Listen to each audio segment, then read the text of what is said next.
Hello, and welcome to the SaWGuy podcast.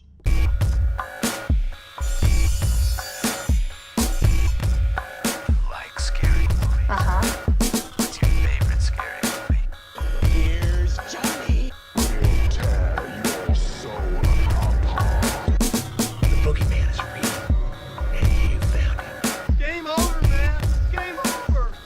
What do you want? I want to hear you scream. Drop the prime time, bitch! Welcome to the SaWGuy podcast. As always, I'm the SaWGuy, and you guys are joining me for episode 5. 5. So far, 5 episodes in the books, right? Whoever thought I would get it this far? But anyways, I got another good episode for you guys. Today, I'm going to talk about slasher films. Ooh.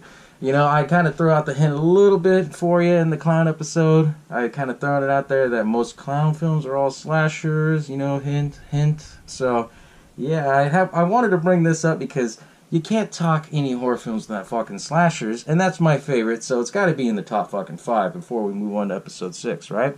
So anyways, I want to bring you episode 5 with slashers. And most slashers, we all know, right off the bat, you can't talk slasher films without talking about Texas Chainsaw, Michael Myers in Halloween, Jason Voorhees from Friday the 13th, Freddy Krueger from Nightmare on Elm Street, Pinhead from Hellraiser. All these guys are back here. You know, they're all slasher kings and everything like that. But anyways, I want to try and focus in a little bit on them, but I also want to give the other guys their due credit, such as horror films that don't have franchises, or that have franchises that kind of dropped off, you know, through the years. I made up a list of things, and these are like the most well-known slasher horror films that are non-franchise, or they have a franchise, but people kind of forgot about them through the years, you know. But anyways, I want to talk about my first favorite called Pieces. If you've never seen that movie, it's from the 70s, and it's fucking crazy. Basically, the whole movie is about this kid who's crazy. He wants to build a perfect woman, blah, blah, blah, you know, have perfect body, perfect arm length, all that shit. But anyways, the whole story is basically kind of, I think it came out at the same time as Texas Chainsaw Massacre, around in 74, 75, around that range. But what was crazy about this one, it had all the gore. It had showed tons of blood versus Texas Chainsaw. But anyways, the whole story goes that this guy goes crazy. He has a chainsaw killing people, and he takes parts of different women that he's killed.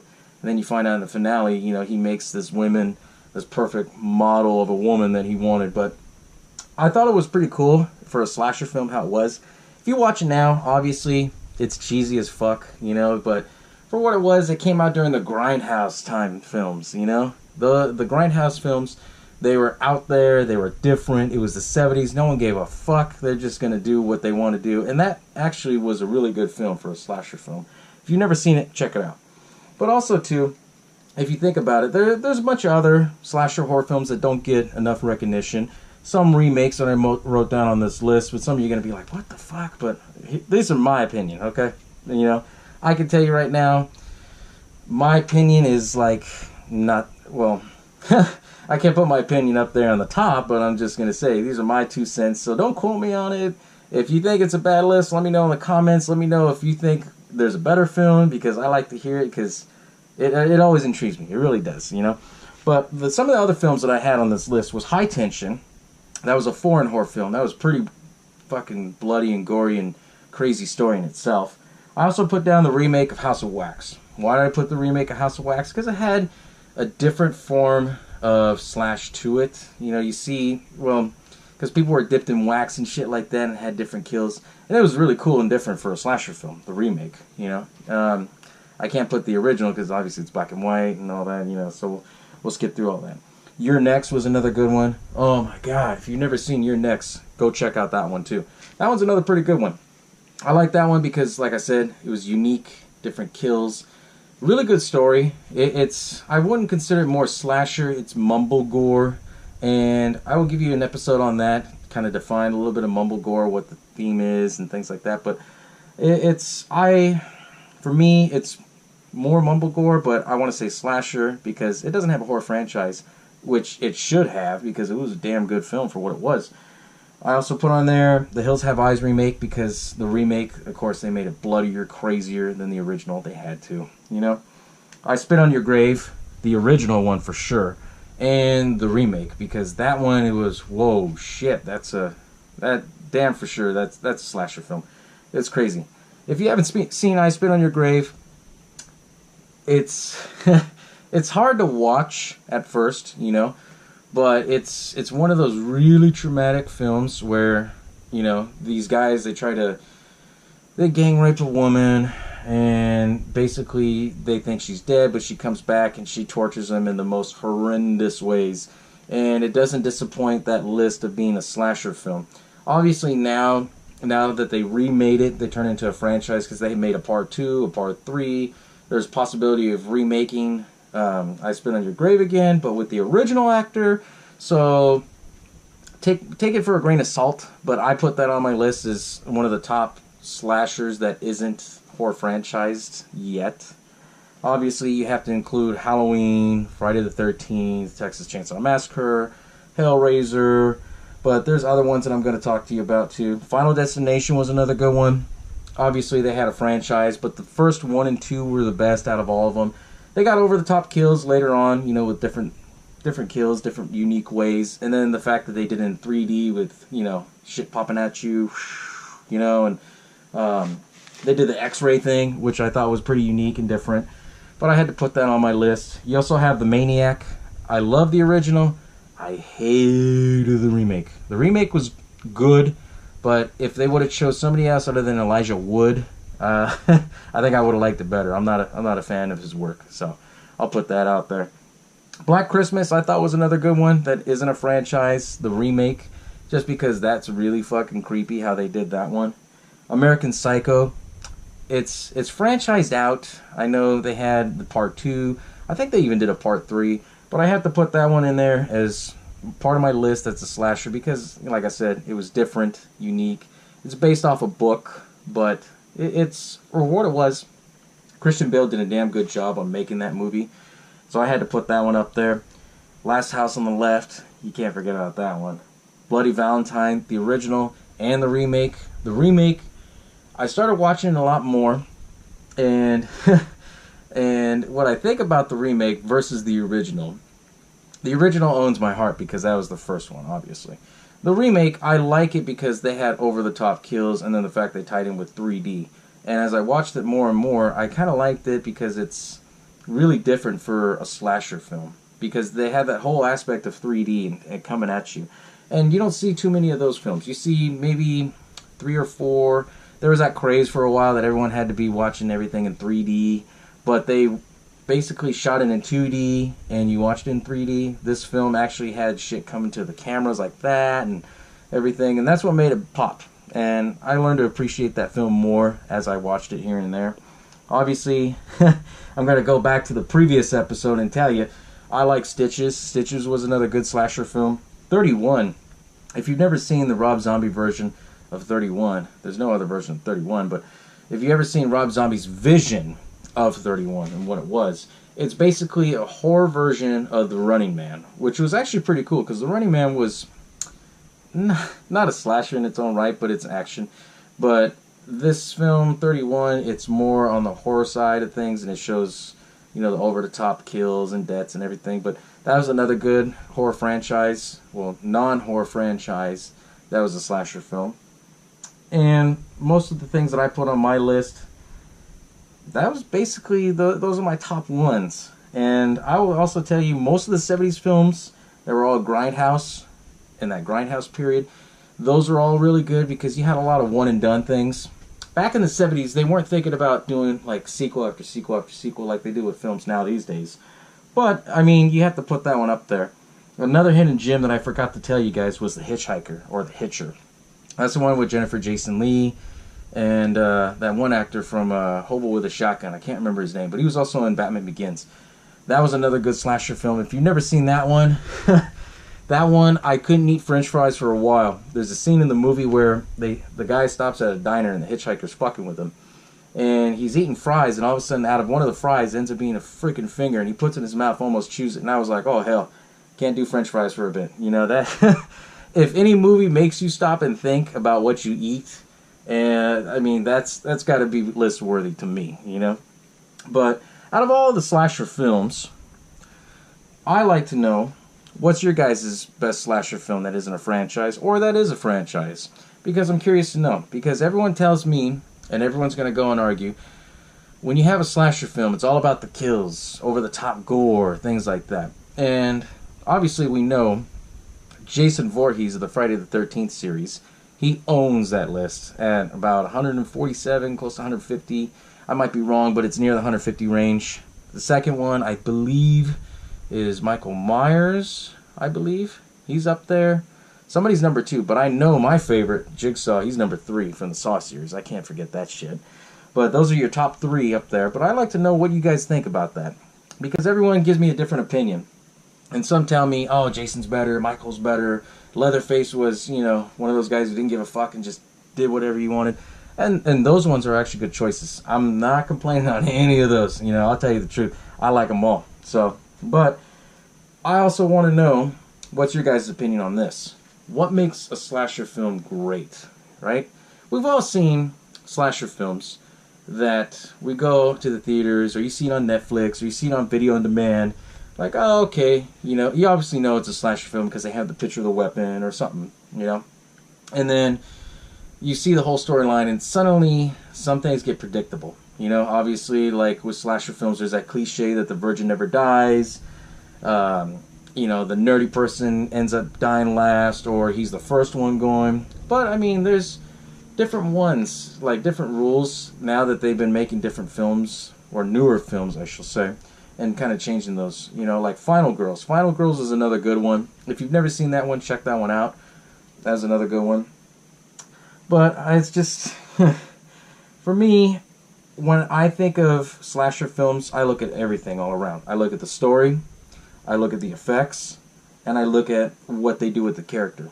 The most recent one that I'm going to say that was really good as far as the slasher film goes was the Victor Crowley series, or the Hatchet series. If you've never seen Hatchet, go check it out. It's badass. I like it.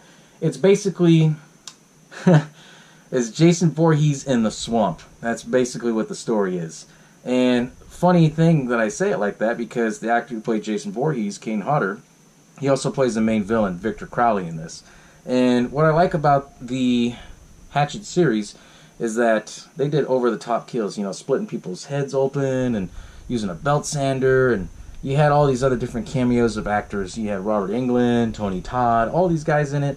And it's a B-rate film. You have to go in there and expect that. But at the same time, it was really good. Like, the storyline. Like, it should have been, I don't know if they've ever released it in theaters. From what I remembered, it's always been straight to DVD, straight to video on demand, or Netflix. But that's another good series. If you really like slasher films, check it out. And I believe they did a part 4 recently. I don't know if it's out yet, or if it's coming out on DVD or Blu-ray soon, but take a look at it. I mean, that one's a really good one. But I like that one. But also, too, when you talk about slasher films, everyone, they're going to tell you the difference, like, does it need to be rated R? Does it need to be PG-13? Now I'm going to tell you, the guys that tell you that it needs to be PG-13, don't listen to them. Because any horror film in PG-13 is 90% of them, they're just they fail to do the job. And what I mean by that is, if you have a PG-13 slasher film, they don't show anything. They don't show any effects. They rush through the story. It has to be rated R. And 9 times out of 10, the reason why they're rated R is because, you know, in a slasher film, there's got to be some sort of nudity in it, so that's going to give it an R rating. There's going to be a little bit of cussing, a little bit of this and that, but, you know, if it's not rated R and it's a slasher film, be wary on it, because I'm going to tell you from my experience, I've seen PG-13 horror films that were supposed to be slasher, and I walked out like saying that's 2 hours of my life I can never get back. You know, we've all been there. I've been there with some M. Night Shyamalan films, you know, thinking about that, but, you know, that's M. Night Shyamalan for you, so he's not a slasher. But anyways, it's, I don't know, I mean, honestly, I like slasher films. They don't have to be unrated. They have to be at least R-rated, and they have to have a good story. They have to have a good character development, and they also have to have some good over-the-top visualization. Doesn't matter about the deaths, the kills, for me, and not always, but the fact that they do the makeup right, the fact that they make it authenticity, you know, the authenticness of it. If you look at Green Inferno, the one that Eli Roth did, everyone says it's a remake of Cannibal Holocaust and all this. Everyone has their take on that, but I don't see it as a remake of it. I see it as his take on that style of genre. And for what it was, I love the film because the fact that he got it like in the indigenous tribe, they did the makeup and everything. I don't know if they were real tribal people or anything, but the effects that they did and how they did the prosthetics and all that, that's just over the top. For me, that just did it like, wow, okay, this is a perfect slasher film. That's what I would say, you know? But I like a lot of slasher films that most people don't like.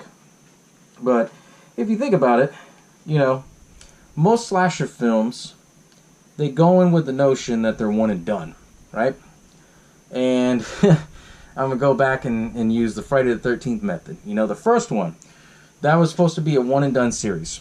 You know, because basically it's about Jason Voorhees. You get the backstory. He drowned because the camp counselors, they didn't pay attention to him. They didn't give a shit. And then basically his mom goes crazy, kills everybody. She gets her head cut off. End of story. And then you see this dream sequence of Jason coming out of the water, pulling the chick down from the boat. And they left it open.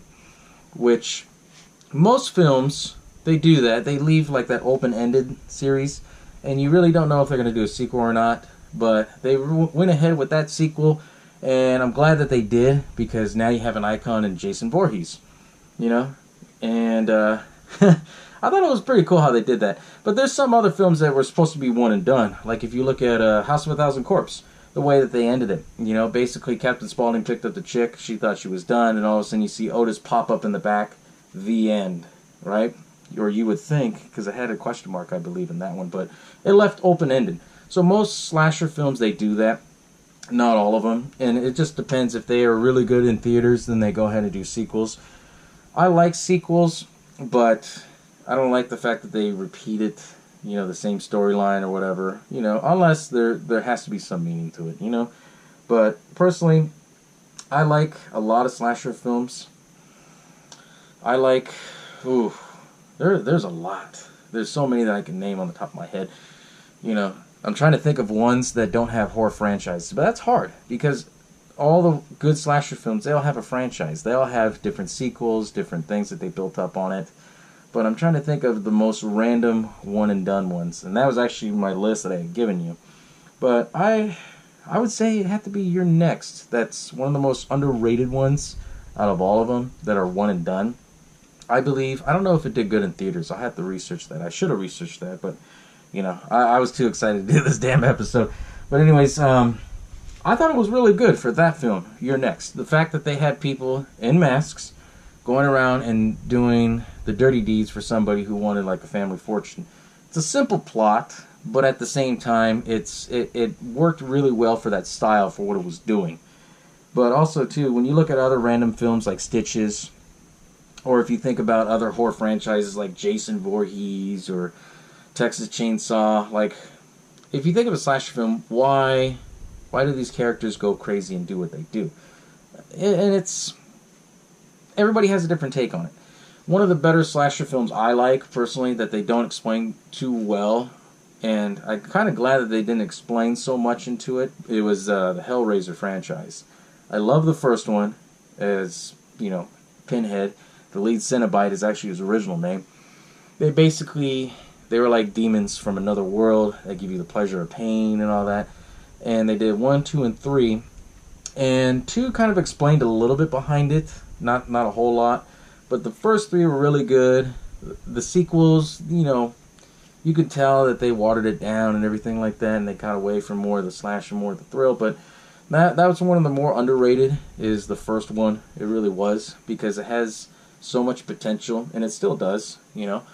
But I personally liked that in the slasher series. Jason Voorhees, for sure. All of them I like. There is some, you know, everyone has their favorites of all of them. But Jason Voorhees, you know, he's the king of slash. If you go out to see a Jason Voorhees movie, if they ever remake it and all that stuff like that, you know what to expect, you know. But if you go see some of these newer movies that are coming out, like what was the more recent one? Happy Death Day. And that one, I finally got a chance to see that. And for what it was good. I liked the concept of the story. But the fact that, like, it played a different role on some things, and it's just like, if it would have been R-rated, I think I would have enjoyed it more for me. But, I don't know, I mean, for what it was for PG-13, it kind of pushed that envelope close to an R. But it was really good for what it was, you know? But most slasher films, they have to have a character. They do. They have to have a character that's, okay, you know, like Jason Voorhees. You know Jason Voorhees, he's the main guy, he's a killer.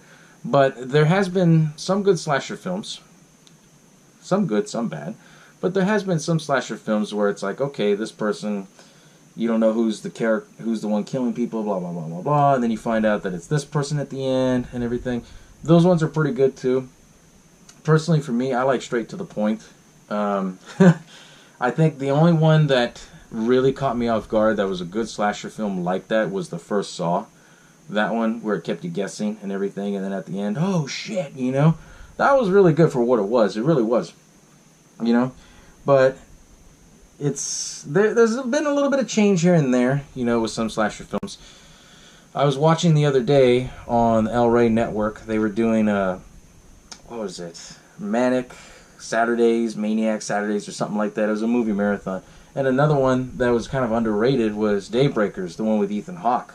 And that one was actually pretty good for what it was, for being a slasher film, but also a vampire at the same time. But that was another good one that really didn't get a horror franchise, but it moved away from your typical slasher film.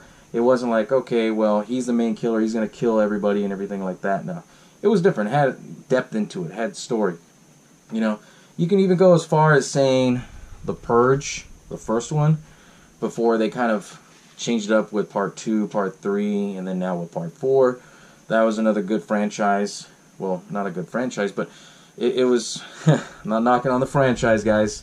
I'm talking about the film.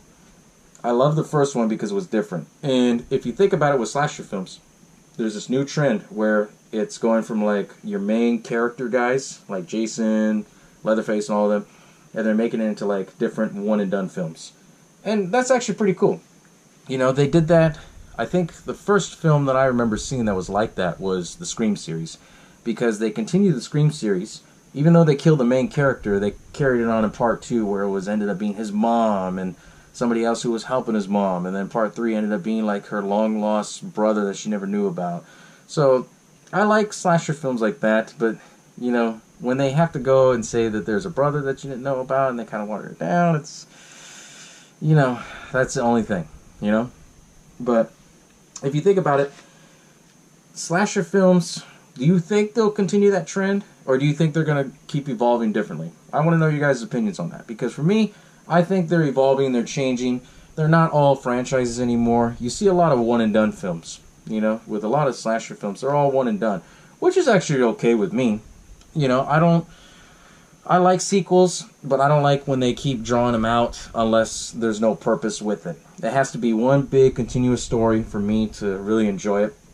And each film, the only one that is different to the point that I actually like, where every film was different, was the Friday the 13th franchise. Because after Part 4, they did Part 5, then all the other ones. That was actually another really good one that I liked, that it was different for every film, but they still carried on the main point of Jason going around killing people and everything like that. But now with this trend, it's all one and done series. And it's actually pretty cool how they do it. Because if it's one and done, then they can go and do another movie that's similar to it without calling it a sequel. Kind of like what I was saying before. I don't know if I mentioned this on Facebook or Twitter, I can't remember, but I know The Strangers, that was a good one and done film. And now recently they're doing a sequel to it. Now, the sequel, I don't know how you feel about that. I liked the first one. It was different, you know. It was a lot of more suspense and thriller than it is slash. But I think with that one, they're going to move it more into slasher, you know. Judging from the trailer and everything like that. Don't quote me on it, but that's where I think it's going to go. I think another underrated slasher film a lot of people forget about too is The Town That Dreaded Sundown. If you've never seen The Town That Dreaded Sundown, oh shit, you got to see that one. That was a film that came out in the 70s. I think it was before Texas Chainsaw, around the same time. But anyways, it was a guy who wear a burlap sack mask, kind of similar to Jason in Part 2. And what the story was that he was going around killing people wearing that burlap sack mask. And he had like different ways of killing people. And it was crazy. They did a remake of it. The remake I thought was actually pretty good, pretty decent. You know, because it takes place like 30 years after the original. And these people were crazy. And they wanted to follow the same tradition and all that. And it was a one and done. You know, but it was good. You know, if they would have made that into a sequel, like, okay, well, these people are dead. Now it's like they're like lost, distant, fourth brother, cousin, family, relative, some down the line. You know, and it just kind of throws it all off. And then, like, that's when everyone, like, gets disappointed in the movies because of the fact that they keep drawing them out, you know. Case in point, you know, I'm going to tell you guys. Wrong Turn. Wrong Turn was great. The first film, no problems with it. When they did it all the way up to Part 6, now Part 7, I think they're even doing a Part 8, you know. But they dragged that on, and, you know, they're slash and gash films, and I like the way that how they still continue that trend, but the fact that they keep drawing it out, it's like, okay, you know, not something different, but it's just, you know, it sounds like they're playing the same tune just on a different guitar. That's how I look at it. But some films, they can carry on franchises really good, and some can't. So, I mean, it just really depends on your taste. And, you know, I'm curious to know what your guys' taste and what you like. Personally, for me, I like a lot of slashers. I do like some paranormal and ghost ones, as I said in my first episode. But slashers is still, you know, grade A, top choice for me, you know. But let me know what you guys think. I'm really interested to hear, you know. And hopefully, maybe I might bring in a slasher icon I might talk about in my next episode. Because I'm really interested, you know, because this one I have to bring in a slasher icon on this one. After I'm doing this episode, I'm going to tell you right off the bat, slasher films are my favorite. So, let me know what you guys think on that. I got nothing else for you, you know, because this is, like, coming up with this list, it was really difficult trying to look up slasher films that weren't franchises, horror franchises. And I figured, okay, fuck it. I'm just going to tie them both. You know why? Because we all know about your main top guys. Like these guys all right here behind me. We all know about them. But what about the other films? If you never got a chance to check out the other films that aren't horror franchises, look them up. You know? There's a bunch of lists that people do on YouTube. There's a bunch of lists that people put up on Google that you can Google search and shit like that. Personally, you can't go wrong with any of the lists that I gave you if you want to do just a one-and-done film. If you want something that's over the top, things like that, there's those. There is some crazy slasher films, but they're foreign films. Maybe I might get back to you on that, you know, because foreign slasher films, those are really off the wall, you know. But if you ever get a chance to, you know, take a look at it, look at the list, see what there is. Most of them you can find on YouTube, as far as the list goes. As far as the movies, most of them, I like Hulu because they put a lot of different ones on there. Netflix, they do put some up every now and then whenever they update, but it's like, you know, sometimes you're lucky if they have it, sometimes they don't. Obviously, there's other horror streaming networks like Shudder, Fright Pix, all those other ones. So if you're interested in checking all those out, the one and done slasher films, take a look at them and see what you think, and let me know in the comments. You know, I'm always interested to see what you guys think. And as I said before in my first episode, that I can only make this show a lot better with your guys' input. So if I fuck up on anything, let me know. If you guys continue to love it, and I've been getting a lot of praise, so thank you all out there that are still supporting the SaWGuy out here. I'm going to keep these videos going, keep you all happy, keep me happy. So thanks again, guys, for everything. Keep tuning in. As always, I'm the SaWGuy, and I'm out. Bow down to the, bow down.